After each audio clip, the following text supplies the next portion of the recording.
Time has expired. I call the member for Braddon. Well, thank you, Deputy Speaker, and thank you for this opportunity to speak on this National Water Commission Abolition Bill of 2015. There's no question, despite all the murmurings, mutterings, call it what you will, of those opposite, that this government, the Abbott coalition government, is committed to ensuring that this country protects its water resources, and at the same time is equally committed to developing new water infrastructure. The National Water Commission was established, as we've heard so many speakers reflect on, in 2004 by the Howard government to improve water security for all Australians in the face of a wide-scale drought in regional and rural Australia. These were the cries, the requests, the pleas of the Australian people, and the Howard government responded accordingly. The Commission was designed to uphold the roles of the National Water Initiative. Now, this starts to get into a little complication, but let's not forget what I just said. The Commission was designed to uphold the roles of the National Water Initiative.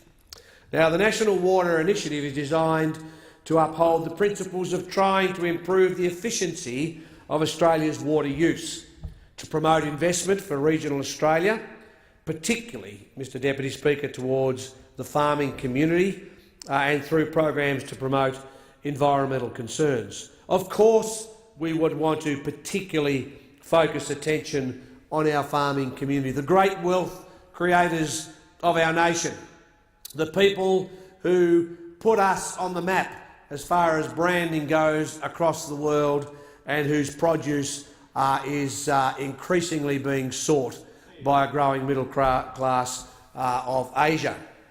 Now, Deputy Speaker, this is done through simply creating markets and trade for water and increasing urban water security. Now, it's quite simple. This government firmly believes, the Commission's work can be better carried out through the Productivity Commission. It will also be done through consultation between state and territory and federal governments to make sure that the public maintains confidence within government institutions, to make sure that the National Water Initiative is maintained. Now, I just want to spend just a moment on this very point, that this will be work undertaken by the Productivity Commission. It will also be done through consultation between state, territory and federal governments. Now, those opposite would have you believe there's some conspiracy theory, as the previous speaker who just took his seat was insinuating. There's some conspiracy theory here where all levels of government will conspire. Well, excuse me, you're right over there. Would be conspiring to be untoward when it comes to the national security of water. Well, we have good people working in the Productivity Commission. We have good people working at a state and territory level. We have experienced, qualified, dedicated, committed people who will work, I am sure, to meet the principles of the initiative. Now, Mr Deputy Speaker, the reality is that the function of the Commission was more about auditing. Anybody that knows anything about that particular commission will know that it was more about auditing than it was about developing future water infrastructure. We ought to know a little bit about what happened here, and we ought to put the record straight. The reality is the function of the Commission was more about auditing than it was about developing future water infrastructure, which the development of water infrastructure is very important to my electorate, very important to my electorate indeed. Now, the states and the federal government have a great history of working together, Mr Deputy Speaker, believe it or not, to reform water security for both country Australia and urban population centres. A key example of how the states and federal government can work together to develop water infrastructure is to be seen in my home state of Tasmania. My lower house colleagues, Eric Hutchison, Andrew Nikolic, and of course the senators and myself have all joined together with particularly the Deputy Premier of the state of Tasmania in Jeremy Rockcliffe, who is also the Minister for Primary Industries and Water, and local farmers. And we've been working together alongside Tas Irrigation to come up with Tranche 2, 5 projects for northern Tasmania, and we made an announcement in relation to federal funding of $60 million just recently, and that's going to be on top of the state contribution of $30 million. Now, can I just take this opportunity, rather than to repeat much of what my colleague from Lions, Eric Hutchison, said earlier in this place in a terrific speech, and I encourage those either reading or watching this to go to the Member for Lions website and have a look at the speech that he made, which was a very creative way of explaining what's been happening in Tasmania for a period of time. Even had its own little hint of poetic romance and so on in it, which was a very excellent way of explaining the rainfall, the runoffs and the complications of the climate as it is for Tasmania. So I recommend people go and listen to that. One project, as I wrap up, Mr Deputy Speaker, is to highlight in this place is the Circular Head project, which is one of the 5 projects listed for priority funding. It will be providing key pipelines to improve the ability to irrigate in the Circular Head region, one of the great pace setters of dairy and all that comes from the dairy industry in our state. It's a blessing every day they wake up down there with the pastures they have and the way in which the quality of the milk that literally flows from that region is to be, shall I say, hailed from the rooftops. It will also, that project, Mr Deputy Speaker, increase the number of pump stations so that many, many more farmers can gain access to quality water. This project will release 21,400 megalitres to give access to farmers in the region.